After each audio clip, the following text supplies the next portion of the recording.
Boa tarde, pessoal. Fazer aqui mais um bate-papo aqui com um colega de rodagem, o Nivaldo, né? Sim. Carioca, né? Sim, de Nova Iguaçu. É o primeiro carioca que eu entrevisto aqui pro canal, ó.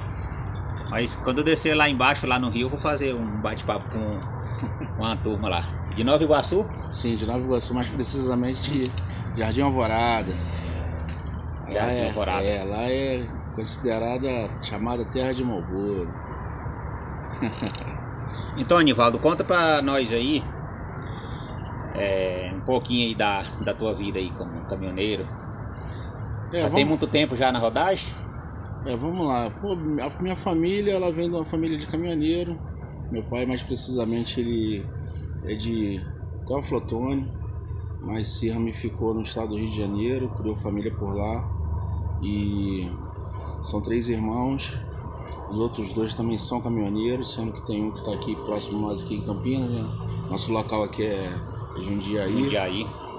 E a partir de 2003 que eu me profissionalizei, mas fomos criados aí praticamente dentro da boleia, entendeu? Sempre tendo as dificuldades que a estrada, o dia a dia nos mostra.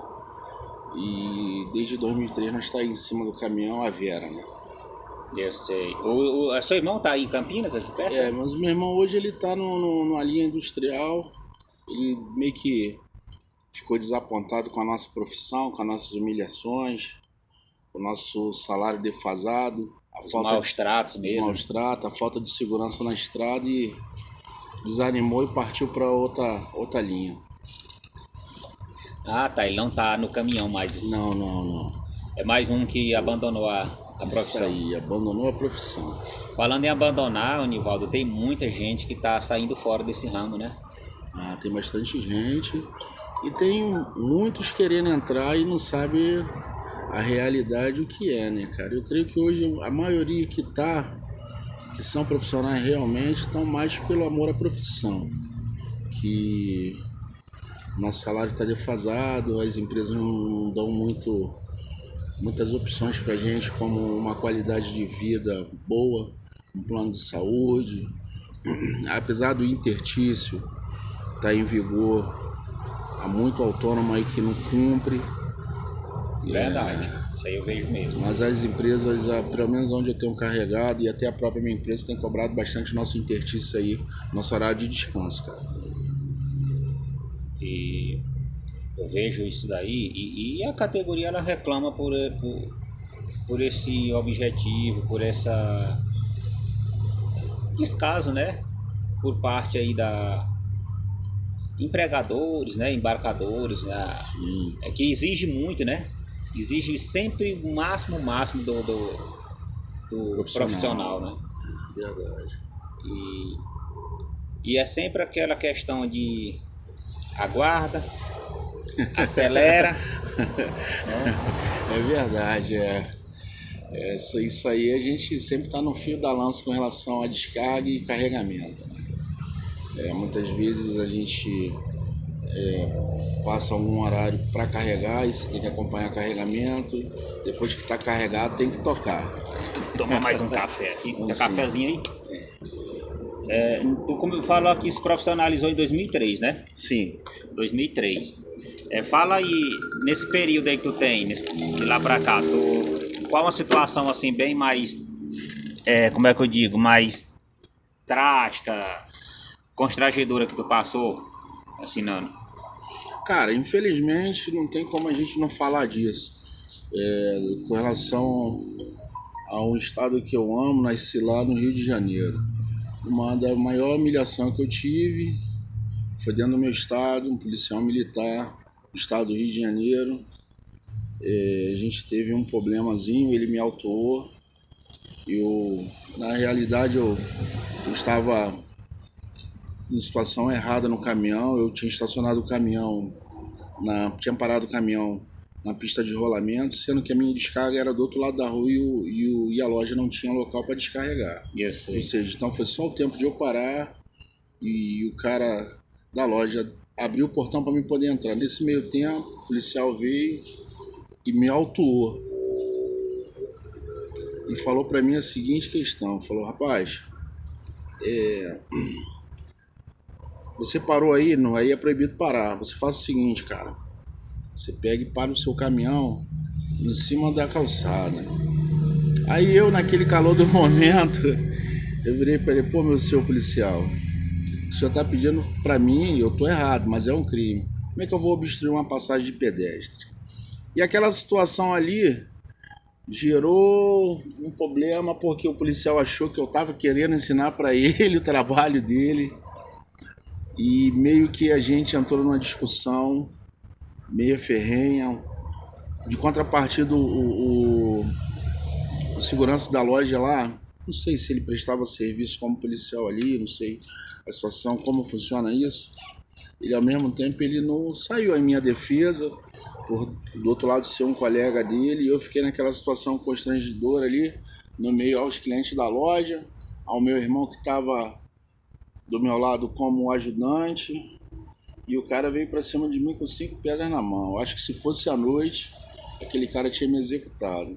Só porque eu falei pra ele que não colocaria o caminhão em cima da calçada, que eu falei até mais que ele, falei para ele que o Código de Trânsito Brasileiro que ele leu não foi o mesmo que eu li, que é um crime colocar um caminhão daquela proporção em cima da calçada obstruindo a passagem de pedestre. Seria mais viável eu aguardar. O certo seria a loja ter um local de descarga decente para que a gente pudesse parar com o caminhão. Mas como não tinha, aquela era a situação no momento. Engraçado que ele se sentiu desafiado, né? Sentiu, com certeza. Se sentiu afrontado. É porque a maioria dessa galera aí, Toma teu café, senão vai esfriar. com todo respeito à classe policial, à classe rodoviária, muitas vezes eles se deparam com a gente e acham que a gente somos ignorantes, que a gente não conhece um pouco da lei. E quando ele bate de frente com alguém que tem um pouco mais de QI, que tem um pouco mais de instrução, ele se sente meio afrontado. E aí, se você não tiver um talento, aquilo acaba gerando um problema grave para você. E algumas questões, muitas das vezes, o policial pode te dar até um desacato de autoridade. E eles têm esse argumento, né? Que você não pode confrontar eles. Se você tem um pouco de conhecimento, você expõe aquilo para eles, aquilo é um desafio. Ele se sente desafiado dentro do seu recinto, né? Ele não aceita. Até o tom da sua voz, em determinadas conversas, se você elevar um pouco mais, dependendo da instrução do colega policial, ele se sente ofendido e quer te humilhar. Exatamente. Rapaz, por incrível que pareça, tu falou isso daí, eu também, o maior arranca-toco que eu tive com um policial também foi no meu estado, no Maranhão. Foi, na cidade de Grajaú, em 2004 também. A minha habilitação tava com 15 dias atrasada, aí ele pediu, eu entreguei e ele falou que ia prender. Eu digo, mas por que vai prender? E automaticamente eu já tenho o tom alto de falar, né? Certo. Aí ele disse, não, porque tá vencido. Eu digo, não, mas eu ainda tenho 15 dias ainda. Eu tenho 30 dias de carência após a data de vencimento. Ele disse, não, tá vencido, eu vou prender. E aí eu digo, não, você não vai prender, não. E ele disse, não, e quem é tu pra dizer que eu não vou prender? Né? Ele falou pra mim, eu digo, não, eu sou o dono da habilitação. Você não vai prender. Aí ele, não, tá preso e cala tua boca. E aí eu sempre falo o seguinte, isso aí é verdade, eu sempre falo, cara, a pessoa só pode calar minha boca se ele me matar. Eu estando dentro da minha razão, eu só calo a boca se me matar. Aí eu peguei e falei assim pra ele, digo, cara, só tem um jeito de tu fazer eu calar minha boca. Eles como? Eu digo, arranca o revólver e atira na minha cabeça. Aí eu calo minha boca. Do contrário, eu não calo não. Tu pode atirar de minhas pernas, quebrar meus 2 braços, as 2 costelas, eu continuo falando. Se tu arrancar minha língua, eu escrevo. Rapaz, aquilo. Aí ele caminhou pra cima de mim, pra me bater. E eu fiquei parado, igual jogador de futebol quando se estranha. Fiquei ali parado, né? Mas isso aí, rapaz, mas assim, uma ignorância, cara, né? Aí eu digo, meu amigo, eu estudei. Aí ele perguntou assim, tu não sabe da lei, não? Tu comprou tua carteira? Eu digo, comprei, que ninguém me deu ela de graça, não. Eu paguei por ela. Isso aí. Né? Falei desse jeito pra ele, digo, ninguém me deu ela, não. Eu paguei por ela, realmente eu comprei mesmo. Aí foi que ele se sentiu desafiado quando eu falei isso. A nossa classe, ela tinha que já vir no nosso interior de se instruir mais. O próprio caminhoneiro, tem muito deles que só viu o Código de Trânsito Brasileiro lá na autoescola, na hora de trocar habilitação, porque a própria Bíblia fala que o povo padece por falta de conhecimento. Exatamente. Você tá entendendo? E a gente saber argumentar e a gente chegar muitas vezes numa loja ou numa descarga e saber como se portar, o que o cara que está recebendo, quais são os direitos dele e quais são os nossos, aonde começa o direito dele, aonde termina, onde começa o nosso, termina o nosso, entendeu? Acho que isso falta um pouco no motorista brasileiro, você está entendendo? Falta bastante, né? Pouco não. Falta bastante. Inclusive, outra coisa que eu falo assim, que o policial, quando ele chega para fazer uma abordagem, uma vez também eu presenciei lá em Paraíso, rapaz, a arrogância que um policial federal foi para cima de um caminhão, um caminhoneiro, até num tanque, né? Rapaz, mas assim, como se o cara fosse aquele bandido, sabe? De alta periculosidade, aquele... Rapaz, eu fiquei olhando assim, aí eu pego assim, realmente, padece mesmo, isso aí que tu tá falando. Aí o que eu observo na nossa categoria? O tempo que o cara tem de estar buscando entender de uma lei, de direito, os seus deveres, direitos que você tem. Não, ele está usando o WhatsApp para mandar pornografia, piada a ver pejorativa, né? Zoando o outro, falando do colega de profissão, defamando o outro porque o outro está num caminhão novo.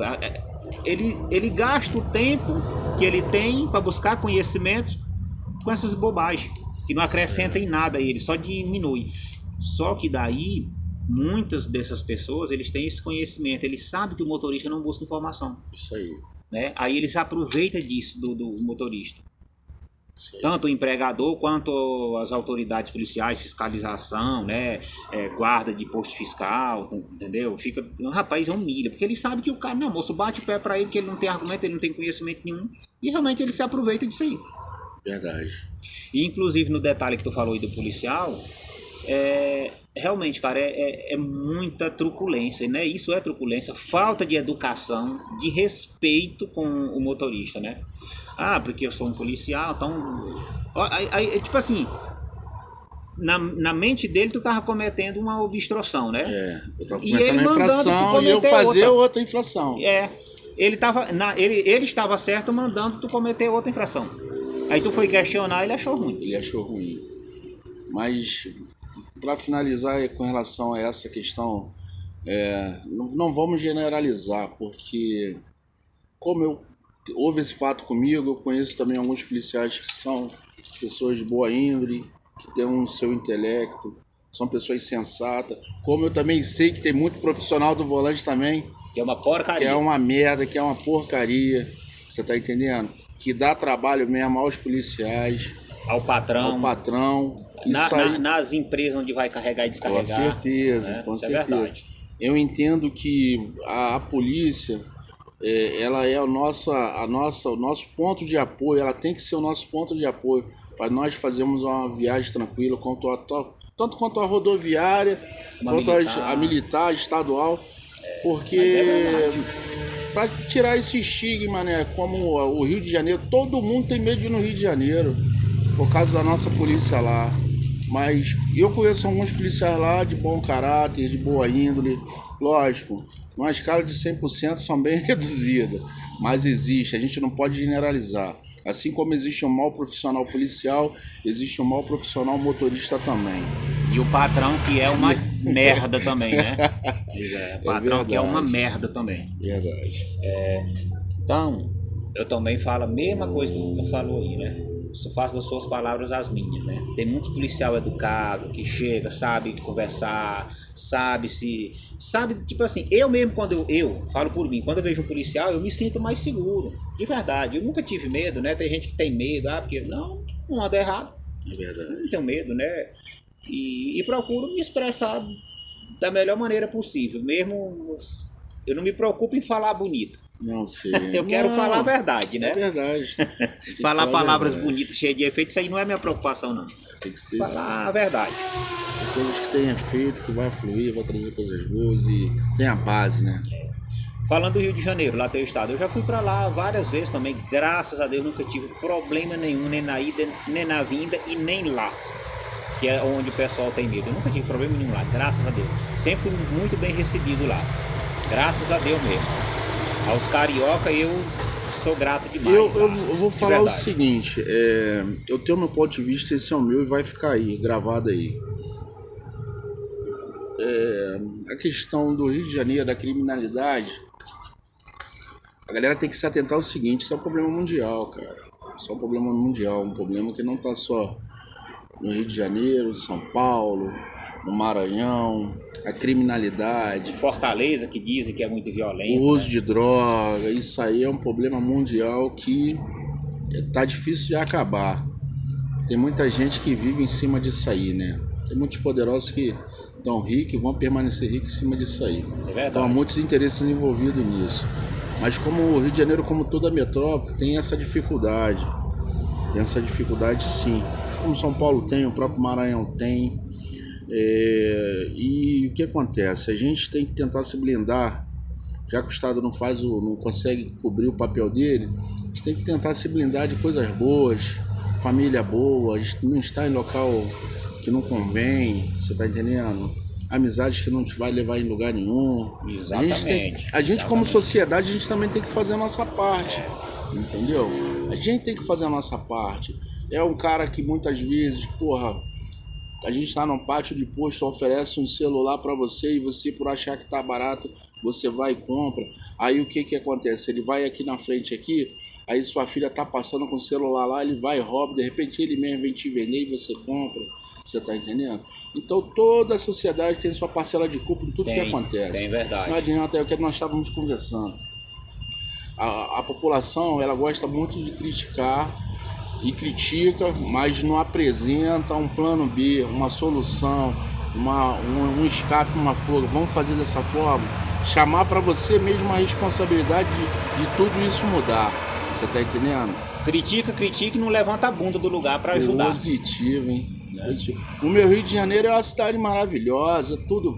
Rio de Janeiro você pode curtir 3 coisas num dia só. Você pode ir à praia de manhã cedo, você pode de tarde trabalhar, à noite ir para uma academia. Então é tudo muito próximo, é serra próximo, é mar próximo, entendeu? A cidade tem grandes atrativos e infelizmente a gente estamos carregando aí no meio da nossa rapaziada caminhoneirada aí essa fama aí. Infelizmente, mas é uma cidade maravilhosa de se viver e como existe outras cidades também, que todas as cidades têm os seus problemas. A mídia não divulga muito, mas há também os seus problemas. A mídia, na verdade, ela busca mais um lugar para ela focar naquilo, né? Corretamente. Exatamente como você falou, às vezes o Rio de Janeiro ele é muito mais divulgado e aparenta para as pessoas que lá é o pior lugar do mundo e talvez tenha lugar bem pior do que lá, mas eles jogam os holofotes só para lá. Um exemplo agora eu posso dar para você a questão do Lázaro. Pronto, aqui exatamente. Foi em Águas Lindas, né? Aí em Brasília, ali do ladinho. Isso aí. Em torno de Brasília. Aquilo virou um clamor nacional, uma febre nacional, e a mídia só falava naquilo. Mas em momento nenhum aquilo saiu para fora do Brasil. Ou se saiu bem pouco e não teve a repercussão que se teria se fosse um Rio de Janeiro ou São Paulo. Exatamente. Você tá me entendendo? Exatamente. Como aconteceu com aquele ônibus lá no estado do Rio, tal do 153, né? O ônibus 153 que os policiais foi naquele fato ali que parece que foi criado o Batalhão de Operações Especiais do Rio de Janeiro, o BOP. Parece que o policial tentou mobilizar o cara com tiro, ele acabou acertando eu lembro do bandido fato da época. E a refém. Então, se fosse no Rio de Janeiro ou na Grande São Paulo, teria... Já tinham dito, lá no Rio é assim mesmo, isso é normal, lá é desse já modelo. teria saído no New York Times, no Clarim. É verdade. Dessa forma. Rapaz, é complicado, viu?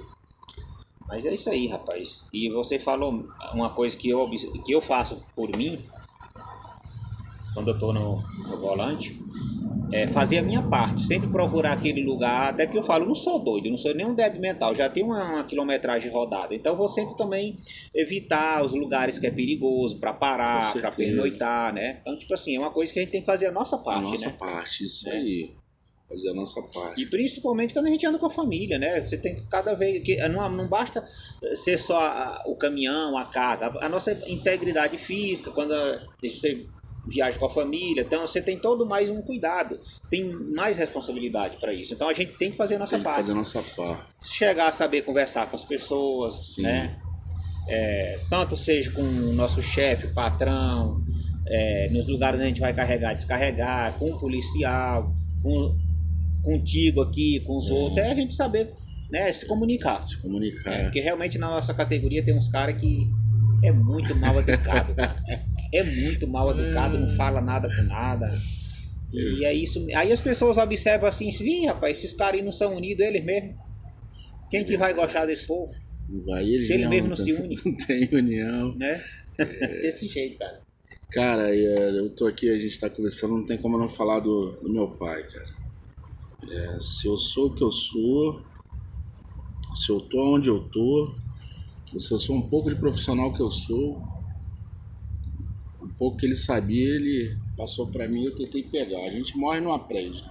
Não, isso é verdade. A realidade é essa, a gente morre e não aprende tudo na vida. A vida é uma escola tremenda. E com relação a gente estar falando aqui da nossa profissão, é uma coisa que ele me ensinou, eu te falei aqui. A gente, no caso, eu tenho em casa uma mãe, uma mulher que faz as orações. Eu sou evangélico, estou meio afastado da igreja, mas minha mãe foi católica, meu pai é católico, então tudo se deu a um lar cristão. Então é muito importante a gente ter fé em Deus, fazer as nossas orações na nossa caminhada, pedir ao Papai do Céu, ter paciência. A gente que dirige esses caminhão grande, eu vejo aí nas estradas aí muito colega violento. O colega fez uma cagada na sua frente, deixa o cara em paz, não tenta devolver Reagir, na mesma moeda, entendeu? A gente vê que tem muita gente perdendo a vida aí por ignorância, entendeu? Tentar tirar o colega da pista de maldade. Eu acho que é por esse caminho aí. Vamos ter mais amor ao próximo, porque foi assim que Jesus nos ensinou, né, cara? Hoje em dia tá muito difícil a gente ver isso, né, meu amigo? Difícil. Tá difícil a gente ver um companheiro de verdade, um companheiro na estrada que queira te ajudar, até porque também a fase não é muito boa, mas eu acredito que ainda existe pessoas boas nessa estrada aí. Eu falo que eu ainda acredito no ser humano, mesmo com tanta dificuldade, com tanta miseridade, mas eu ainda acredito no ser humano. Eu não perdi minhas esperanças 100% não. Eu ainda acredito no ser humano, de verdade. E é isso daí, é a gente fazer a nossa parte e ter mais humildade mesmo. Ter mais humildade, que Papai do Céu tá lá em cima nos protegendo, sempre. Sempre vai estar. Meu nego. Cara, te agradeço, ó. Prazer, Nivaldo, que é RA Chefão, RJ Nova Iguaçu. Menino do Rio, malandragem carioca, hein? Isso aí. É vascaíno, né? Flamenguista, rapaz. Mas aí tamo de boa. Vascaíno, flamenguista, independente de time. O respeito, a amizade acima de tudo, beleza, galera? Vamos se respeitar na estrada aí. É a amizade. Entendeu? E é isso aí, amor e paz no coração e vamos que vamos. Aquela proteção mais que divina. Obrigado, o que vale é a amizade e o respeito mesmo. Verdade. Obrigado, gente.